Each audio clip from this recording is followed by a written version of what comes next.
Acho que aqui não tem ninguém ansioso, né, pastores? Só lá em Jaraguá do Sul que tem crente ansioso. Só em Santa Catarina que existem pessoas ansiosas. A ansiedade é uma situação muito crônica na nossa sociedade. Muito crônica. Se vocês perceberem, as pessoas são ansiosas, né? E tem algumas pessoas que são tão ansiosas que só de olhar para o rosto da pessoa você percebe que ela é ansiosa. Não é verdade? Tem pessoas que muitas vezes só de estar sentado aqui já fica se agonizando. Tem muito tempo, né? Pelo amor de Deus, já quase morre. Oh, meu Deus, eu estou ansiosa. Eu tenho tanta coisa para fazer, né? Aquela coisa que fica a mente turbilhando, né? Às vezes até se mexe um pouco, tal, a ansiedade, né? Essa ansiedade é um tipo de um sentimento que a pessoa tem dentro dela, né? E é um tipo de um sentimento que ela tem dentro dela que inquieta o coração dela. A Bíblia fala muitas vezes sobre a ansiedade, não fala? Não tem vários textos que falam sobre a ansiedade? Quem lembra de um texto que fala sobre a ansiedade? Não andei ansiosos por coisa alguma. Que mais? Filipenses 4:6. Filipenses 4:6. Filipenses 4:6. Mais um texto. Vamos lá, puxar na memória. Bom, vocês vão pensando aí, eu vou falar a definição, né? A diferença entre o medo e a ansiedade pode ser caracterizada em relação aos estímulos ou situações que os desencadeiam, de forma que o medo surgiria diante de situações claras e evidentes de ameaça de perigo. Tá? Como eu falei, o leão, por exemplo, é o medo. Tá? Já a ansiedade, enquanto a ansiedade seria desencadeada em situações onde o perigo é apenas potencial, vago e incerto. Vou fazer vestibular amanhã. Já estou ansiosa. Né? Ai, amanhã vem visita na minha casa. Eu já fico ansiosa. Né? Então, várias situações podem gerar uma certa ansiedade na gente. Né? A ansiedade também tem graus de ansiedade. Né? A ansiedade muitas vezes pode, de certa forma, colaborar com a gente, né? Ajudar. Mas o que acontece? A ansiedade é uma certa insegurança também, é um certo medo que a pessoa tem em relação a alguma situação. A ansiedade aparece como um sentimento de apreensão, uma sensação de que algo está para acontecer. Representa um contínuo estado de alerta, é uma constante pressa em terminar as coisas que ainda nem se começou. Já aconteceu com vocês estarem, por exemplo, fazendo uma coisa, mas a cabeça já nem está aqui, já está pensando lá? 3, 4 coisas ao mesmo tempo? Acho que as donas de casa funcionam muito assim, não funciona? Está lá fazendo almoço, mas está pensando na roupa e pensando naquele trabalho que ela tem que entregar e assim. Isso é uma certa ansiedade, né, que a gente vivencia. Esse tipo de ansiedade, se ela se torna exagerada, ela desgasta muito a gente, tá? Se alimenta rápido, vem para o horário do almoço, tem 1 hora de almoço, chega meio-dia 5, pode ficar até 10 para 1 em casa. Senta na mesa e come 5 minutos de comida. É o meu caso. É o meu caso, é o caso do pai. Então... mas o pastor Osório não é, ele é bem calmo, uma pessoa tranquila. Muito tranquila, né? Então a gente já sabe.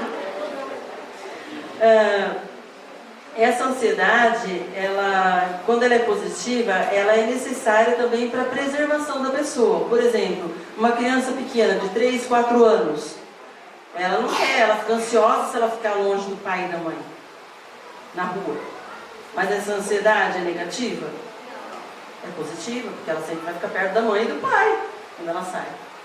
O duro é aquelas crianças que não têm ansiedade, não têm, né, não têm essa noção, e a mãe sai no shopping e ele está lá longe. Aí é perigoso, né? Porque é uma questão de preservação, de cuidado para a criança ficar perto. Né? Então tem situações que é necessário a pessoa ter esse tipo de sentimento. Né? Mas muitas vezes a ansiedade ela se torna exacerbada. Ela toma uma certa dimensão, um certo grau, que começa a incomodar. Já sentiram esse tipo de ansiedade? Alguém já sentiu? Já? Que tira o sono, que parece que as ideias ficam turbilhando, né? Você fica agitado, até fica com o pé batendo, alguma coisa se mexendo. De tão inquieta que você está turbilhando por dentro. O que está acontecendo com a gente quando acontece isso? Você está ansioso por uma determinada situação. E isso está inquietando tanto você a ponto de você não conseguir focar naquilo que você está fazendo. E o que acontece quando acontece isso? Você prejudica toda a sua dinâmica de vida. Você é prejudicada. Você pensa que você vai fazer aquela rotina durante o dia, no fim você não faz nada. Ou faz metade só. Porque de tão agitada que você está, daria para fazer. Mas a ansiedade é tão grande que você se atrapalha tanto fazer as coisas, você se atrapalha, a ansiedade vai atrapalhando, vai atrapalhando. Pode falar. Roer as unhas, uma das maneiras que pode aparecer, a ansiedade, tá? Então a pessoa pode manifestar de certa forma. Você chega, você vai atender uma pessoa, você olha para a mão dela, a unha está no talo aqui, ó. Ela é uma pessoa provavelmente que tem ansiedade, tá? Uhum. Então, ela nem precisa falar que ela está ansiosa, né? São as falas ali, né, não verbais, que a gente falou, as mensagens não verbais que a gente vê no físico da pessoa. Ela está agitada, está se batendo, ela está falando, tá mais ou menos, tal, mas está horrível, porque ela está assim toda tremendo na cadeira, né? É a ansiedade que está tomando conta da vida dela, do coração dela. Ansiedade pelo horário também, né? Oi? Ansiedade para esperar o horário, ela não sabe esperar. Não sabe esperar, né? Então tudo isso. Nós vamos dar uma pausa agora, está muito bom o tema, mas daí a gente faz um intervalinho, depois a gente volta no tema, tá ok? Então tá.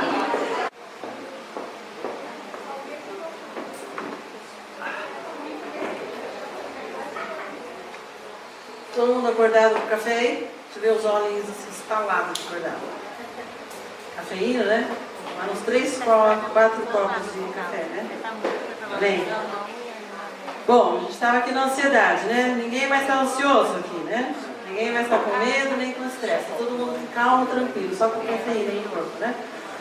Bom, a ansiedade aqui aparece como um sentimento de apreensão, uma sensação de que algo está para acontecer, representa um contínuo estado de alerta, é uma constante pressa em terminar as coisas que ainda nem se começou. Essa é uma definição do site da psiquiatria, né? Assim, um resuminho para a gente entender. Então, aquela pessoa que sempre está agitada, sempre está ansiosa. E tudo isso é desencadeado por quê? Existem todas aquelas questões que eu coloquei de estresse, né, questões sociais, que levam a pessoa a se tornar uma pessoa mais agitada, mais ansiosa, por conta de uma situação que muitas vezes, né, o estresse desencadeia aquela ansiedade também, ou pode ser uma ansiedade, digamos, doentia.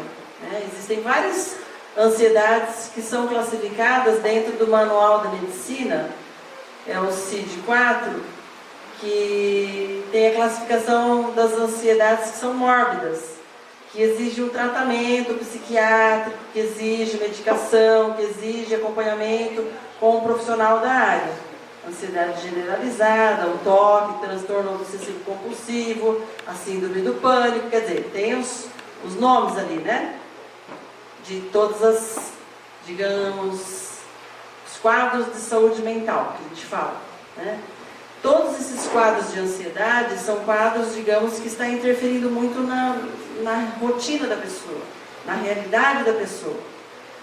Ela está sendo prejudicada porque a ansiedade é tão grande, tão grande, tão grande que está prejudicando.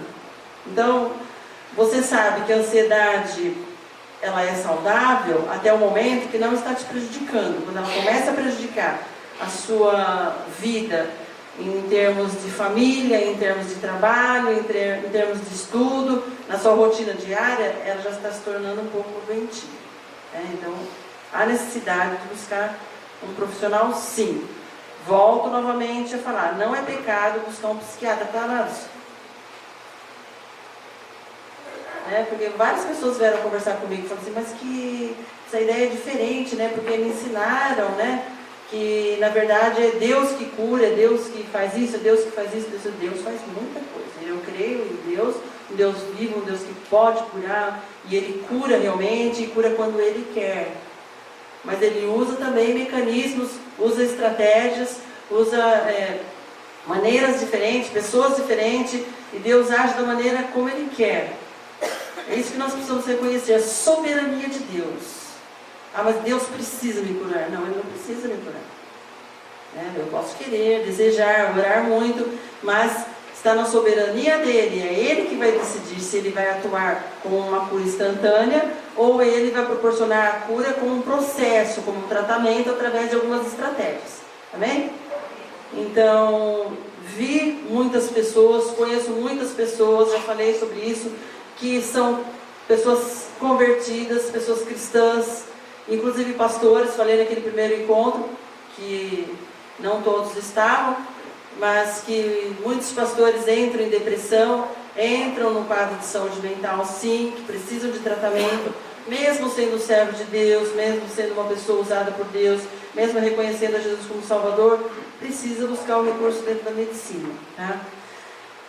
Quais são alguns sintomas eu coloquei aqui de ansiedade crônica? Tremores, sensação de fraqueza, tensão ou dor muscular, inquietação, fadiga fácil, se cansa facilmente, falta de ar, sensação de fôlego curto, palpitações, sudorese, mãos frias e úmidas, boca seca, vertigens e tonturas, náuseas, diarreia, rubor ou calafrios, colaciúria, que é aumento de número de urinadas, bolo na garganta, parece que sempre tem um negócio meio entalado aqui, né? Você não comeu nada, não engasgou com nada, mas parece que tem um nó na garganta. Impaciência, resposta exagerada à surpresa, dificuldade de concentração ou memória prejudicada, dificuldade em conciliar e manter o sono e irritabilidade. São alguns dos sintomas da ansiedade exagerada, né? São vários sintomas. Então, de repente, a pessoa chega ali para você aconselhar, e aí ela fala assim: nossa, eu perdi o sono, pastor, nossa, mas eu não sei, eu fico tão nervosa, irritada, né? E vai falando vários sintomas aqui. Então você já vai fazendo um levantamento dos sintomas, né? Vai, às vezes, de repente, até anotando para ver se tem vários sintomas, para ver se é um quadro realmente de saúde mental, para você, se for necessário, fazer um encaminhamento profissional. Eu coloquei aqui para vocês terem uma ideia a diferença entre a preocupação normal e um transtorno de ansiedade. Então chega uma pessoa que vai se aconselhar com você, que tem uma preocupação dentro da normalidade, que não tem necessidade de você fazer nenhum encaminhamento. Mas a outra pessoa que chega ali, ela tem realmente alguma coisa que é mais grave, que você vai precisar de uma certa ajuda. Então a preocupação normal, o que é? A sua preocupação não interfere com as suas atividades diárias e responsabilidades. Chega lá o irmão, a pessoa fala assim que está muito preocupada, mas ela continua trabalhando em casa, ainda faz o almoço, ela continua se organizando em tudo que ela faz, toda a rotina, ela consegue sair, consegue trabalhar, consegue fazer as coisas, tudo normal, ela não perdeu o sono, ela está dormindo tranquilamente. Então ela tem uma rotina normal. Então ela está ansiosa? Muitas vezes está, mas só aquele aconselhamento, aquela palavra, a oração vai ajudar a pessoa. É capaz de controlar a preocupação, mesmo sendo desagradável, não causa sofrimento significativo. As suas preocupações são limitadas a um número específico de pequenas preocupações realistas. A duração da sua preocupação dura apenas um curto período de tempo. Então, durante uma semana, um tempo ali restrito, ela, tem aquela preocupação, mas chega um momento que acabou a preocupação, resolveu o problema, ela está tranquila, ela está bem, relaxada, não está ansiosa. Essa é a preocupação normal. Tudo bem? Certinho? Todo mundo acordado, acompanhando comigo? Então tá. Dormiram bastante à tarde, descansaram, né? Ninguém está com sono hoje. Amém. Então, como que é o transtorno de ansiedade generalizada? Esse é um dos quadros de saúde mental. Transtorno de ansiedade generalizada é uma pessoa que fica ansiosa por qualquer tipo de motivo. Já conheceu alguém assim? Se está nublado, ela está ansiosa. Se está com sol, ela está ansiosa. Se chove, ela está ansiosa, assim, brincando, né? Então, qualquer motivo é motivo dela ficar inquieta, dela se agitar, dela ter esse tipo de ansiedade. A preocupação interfere significativamente no seu trabalho, nas atividades ou vida social. Ela não consegue se organizar muito bem em casa, no trabalho dela ela se enrola toda, não consegue produzir aquilo que ela teria potencial de produzir, e isso está interferindo na vida dela de rotina. Tá? A preocupação é incontrolável. Ela até fala, gente, eu sou tão nervosa, não consigo me controlar, eu sou muito preocupada, eu sou muito ansiosa. Ela tem essa noção, essa preocupação, né, exacerbada. São extremamente perturbadoras, estressantes, né? Então é uma coisa que ela se consome, ela se desgasta, é um sofrimento para ela se angustia. Quando ela chega com você, você vê que ela está agitada, vê que ela está ansiosa, vê que ela está preocupada, até na própria fala rápido, ela não consegue colocar os pensamentos de uma forma legal e do começo ao fim, é meio truncada, ela fala uma coisa, fala outra coisa, fala outra coisa. Então, até o próprio pensamento dela é muito agitado, muito ansioso. Preocupa-se com tudo, né? E sempre espera o pior. E, para terminar aqui, ela tem tido preocupações, a pessoa quase todos os dias por pelo menos 6 meses. Tá? Algumas dicas para vocês mais ou menos se reportarem. Chegou uma pessoa ali que você está atendendo, você percebe, não é medo, é ansiedade, tá? Vamos ver se ela tem algumas características dessas, se tem todas. Então você fica atento, tá? Fica observando, tal, para a pessoa ser ajudada por você. Tá bem? Então tá. A pessoa hiperativa tem mais facilidade para ser ansiosa? Ou só calma? Tem mais? Na verdade, a hiperatividade é um diagnóstico dentro da medicina. E a ansiedade é outro diagnóstico. Tá? Então, assim, quando a pessoa tem algumas características, só o profissional mesmo que vai fazer uma análise para ver se ela é uma pessoa hiperativa, porque ele se assemelha bastante. Tá? A hiperatividade também, a pessoa hiperativa ela é agitada, ela não tem essa noção de esperar o tempo certo. Então a gente fala de criança, porque a gente atende crianças lá que são hiperativas. Ela não tem muita paciência de ficar em fila, ela fura fila na escola, ela não respeita muito as questões de regras, de limites, porque ela não tem muita noção. Então se assemelha muito. Então uma pessoa que nunca estudou, que é leiga nesse sentido, suspeita, digamos, um conselheiro que não fez um estudo profundo nessa área, ele suspeita, tem alguma coisa, né? E encaminha para o profissional e aí o profissional vai diagnosticar. Tá? Tanto um quanto o outro precisa de acompanhamento. Né? As crianças hiperativas que eu atendo lá, para vocês conhecerem um pouquinho esse quadro, que eu tenho bastante contato com essas crianças, são crianças que entram na escola e que elas não conseguem se concentrar, elas não conseguem aprender, elas são agitadas, elas têm uma certa agitação motora, elas não conseguem reter a atenção dela para um foco. Então, da mesma forma que ela está aqui, assim, ela vê o irmão levantou lá, daí aqui ela apagou aqui, e ela observa tudo ao mesmo tempo. Não é que ela não tem atenção, ela tem atenção exacerbada, né? Exagerada. Tudo que desperta o interesse, ela está ali. Né? Ele está no celular, mexeu a perna, então ela vê tudo. E uma criança que está na escola, o que acontece? Ela precisa focar a atenção no professor. Né, para aprender. Então não consegue focar a atenção na pessoa que está ali na frente e ela não aprende. Então ela precisa de uma medicação para focar a atenção. Normalmente eles usam ou a Ritalina para tomar na parte do horário que ela vai para a escola, que pode ser de manhã ou de tarde, né? Toma para ir para a atenção, ou toma a imipramina à noite porque ela dorme, ela relaxa o sistema nervoso dela, que é aqui na área frontal do cérebro que existe esse descontrole. E aí ela dorme, descansa, então ela consegue ficar mais calma e tranquila na escola e prestar atenção. Ok? Esse é o quadro de hiperatividade. A ansiedade também é bem parecido, porque é bem agitado e tal. E é bem semelhante. Consegui responder? Bem, então tá. Ok? Alguém gostaria de falar alguma coisa? Sobre essa questão da ansiedade? Sobre hiperatividade. Eu li a respeito de um médico que realizou alguns estudos e ele disse que estão diagnosticando tudo como hiperatividade, sendo que ele fez um estudo que ele tenha síndrome do pensamento acelerado. Existe síndrome do pensamento acelerado, sim. É outro Então, diagnóstico.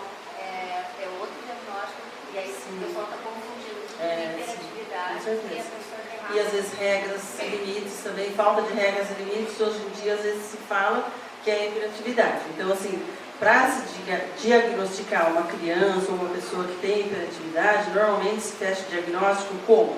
Um psicólogo faz atendimento, um fonoaudiólogo faz atendimento, um neurologista faz atendimento e um psiquiatra faz atendimento. Então é uma equipe profissional que vai analisar a criança durante um determinado tempo para chegar à conclusão que ela tem aquele diagnóstico. É feito alguns exames e se chega à conclusão. O que acontece normalmente é isso, a criança agitada, ela não respeita a regra, ele é hiperativo. Isso é uma fala popular, né? A hiperativo. Né? Hiperativo no sentido que tem muita energia, tal, tá ali, pula, brinca, tal, tem saúde. Né? Eu vejo por esse lado, a criança que ela brinca muito. Ou no caso, por exemplo, criança que não tem regras e limites em casa. O pai não coloca regras e limites, nem a mãe. Ela não aprende, né? Que na vida existem regras e limites. Chega na escola, o que acontece? Existem regras e limites muito claros na escola. Bem determinadas. Ela não sabe, né, respeitar as regras. Então ela não fica sentada, ela vai andando na sala, porque em casa ela faz aquilo que ela determina. Né? Não são os pais que determinam as regras. E ela leva isso para a escola. E muitas vezes, pelo fato da criança ser assim, fala, ela é hiperativa. Não. Né? Então tem que tomar muito cuidado para diagnosticar uma criança ou uma pessoa. Tem que ser profissionais na área, né? Bem esclarecidos. Não é chegar e falar a criança é e faz, não é um achismo nem um profissional que faça diagnóstico sozinho. Né? Tá bem? Tá. Eu falei para vocês que tinha algumas sugestões de versículos para vocês estarem trabalhando junto com as pessoas que estão sendo aconselhadas, porque é fundamental vocês usarem a Bíblia no aconselhamento. Amém, queridos? Então, assim, não esqueça de levar a Bíblia no aconselhamento. Chega lá, você vai, né, usar muitas vezes textos bíblicos. Nem que seja o seu iPad, ou seja o seu iPhone, enfim, mas leva a sua Bíblia que seja ali dentro e você vai manuseando e você vai. Então, esses versículos você pode usar para a pessoa ir trabalhando essa questão da alma dela. Essas questões que de repente foram desencadeadas, por quê?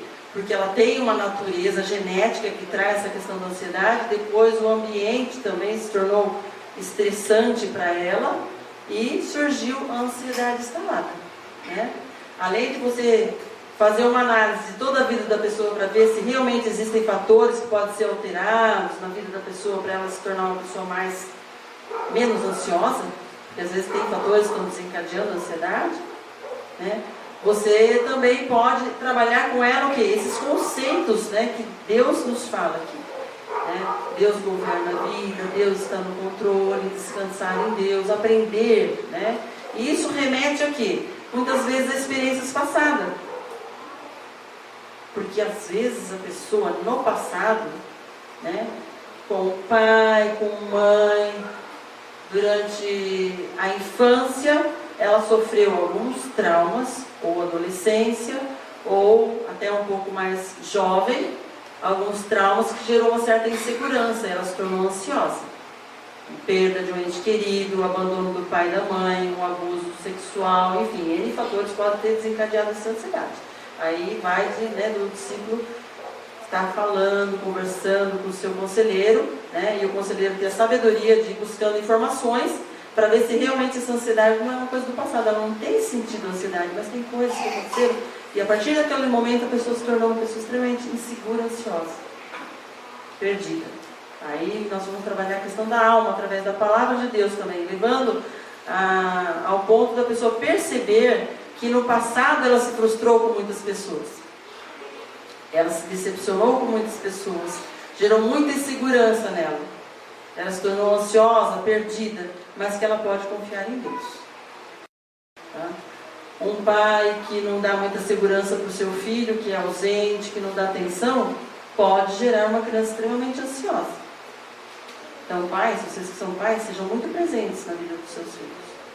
Brinquem com seus filhos, saiam com eles, não adianta só a mamãe, né? Falta o papel masculino. E muitas vezes acontece, a pessoa cresce e ela vai projetar o pai que ela teve aqui na Terra no pai Deus. E é meio parecido na mente, na área emocional para ela, é meio parecido o pai aqui da Terra com com o Pai Deus. O Deus é tão ausente, meu Deus não me ouve, meu Deus não tira tempo comigo. E é essa imagem que ele tem do Deus. E ele não sabe por que ele acha que Deus é tão ausente com ele. Todo mundo sente a presença de Deus, busca Deus, né? Mas assim, lá no passado, o papai dele não estava com ele, não estava... É esse pai que ele tem, a imagem de pai que formou dentro dele. Né? Então, papais, por favor, cuidem dos seus filhinhos. Né? Brinca, joga bola com eles. Fica só com eles sem a mamãe junto. Né? É difícil? Não, é difícil.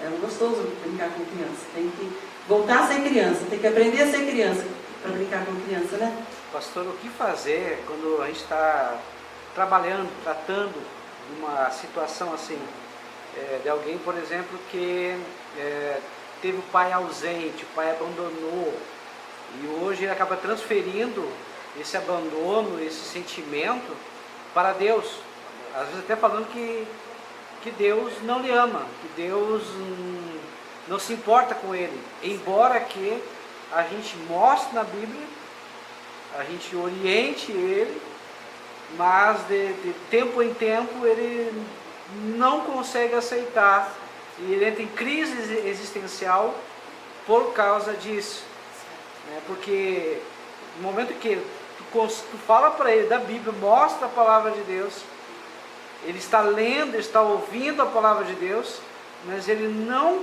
de vez em quando ele entra em crise tamanha que ele não consegue acreditar nem em Deus, e muito menos Deus como Pai e Deus que ama. Entenderam a pergunta do pastor aqui, né? Todos escutaram que ele falou em alta voz, né? Então, é óbvio que essa pessoa, ela tem Deus, ela se converteu, ela sabe no racional dela que Deus está presente, porque ela aprendeu, ela leu os versículos aqui, mas parece que alguma coisa trava a pessoa, não é justamente isso que acontece? E se você está acompanhando uma pessoa assim, na verdade você já percebeu, né, que existe esse entrave. E a pessoa também já percebeu que existe esse entrave. A pessoa já percebeu essa questão da ligação do Pai da Terra com o Pai Deus? Então, essa é a função do conselheiro. Tá? Ele tem uma imagem formada de pai, ele precisa desconstruir essa imagem de pai que ele tem nele. Como que ele vai desconstruir essa imagem? Provavelmente, quando ele passou por essas situações juntamente com o pai dele, ele teve sentimentos. Que tipo de sentimentos que ele teve? Quando o pai abandonou, quando o pai foi negligente, quando o pai não estava ali. Isso você tem que buscar no coração dele junto com ele. Provavelmente ele tem raiva do pai, ou ele sentiu muita tristeza, ou tem um sentimento de abandono em relação ao pai, ou um sentimento de revolta em relação ao pai dele. Tem que buscar esses sentimentos em relação ao pai dele. Nós vamos falar um pouquinho sobre perdão, depois a gente vai aprofundar um pouquinho mais nesse sentido, tá? Garanto que o pessoal não tem muita ansiedade, né? Isso é da nossa cultura, né? Amém? Quando a lei da sobrevivência é diferente, né? São outras questões que a gente tem que trabalhar. Enfim, mas como estamos aqui, precisamos trabalhar essas questões. Dentro da pergunta que o pastor Adão mencionou, só voltando naquele tópico ali, na verdade, sim, essa pessoa ela precisa realmente ser ajudada pelo conselheiro, porque ela precisa ter essa percepção de que esse sentimento que ela tem referente a Deus é o sentimento que ela tem referente ao pai dela. Tá? E isso o conselheiro pode estar ajudando ela a perceber isso. Não somente perceber, mas na verdade, provavelmente ela tem algumas frustrações para serem trabalhadas, curadas e tratadas. Né? Na área do perdão, perdoar seu próprio pai e perdoar a si mesmo em relação ao que o pai fez para ela.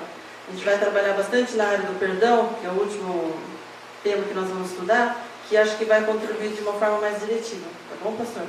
Então, ele vai direcionar não a problemática com Deus, a problemática com o pai que ele tem. Para ele conseguir crescer e vencer essa área que eu acredito que não tenha sido vencida. Tá? Porque às vezes só pregar e falar de Deus não dá resultado, porque ainda é a coisa mais profunda. Está na alma em referente a algumas coisas que ele passou. Né? Bem? Deu para mais ou menos ter uma linha de pensamento? Amém. Então, para finalizar, eu coloquei alguns versículos. Eu acho que todos já copiaram. Quem não tem apostila, quem tem apostila já tem apostila. Então, nós podemos estar contribuindo com a pessoa, né, com o nosso discípulo, o nosso aconselhado com esses versículos. Aquele que não poupou a seu próprio filho, mas o entregou por todos nós, como não nos dará juntamente com ele e de graça todas as coisas? Né? São versículos, para finalizar aqui, para despertar a confiança da pessoa em Deus. E a ansiedade é uma falta de confiança. Né? Um certo medo que a pessoa tem uma falta de confiança. Amém? Humilhai-vos, pois, debaixo da potente mão de Deus, para que a seu tempo vos exalte, lançando sobre ele toda a vossa ansiedade, porque ele tem cuidado de vós. Mais um ponto que Deus aborda sobre a ansiedade ali. Acho que é 1 Pedro, não coloquei, mas acho que é 1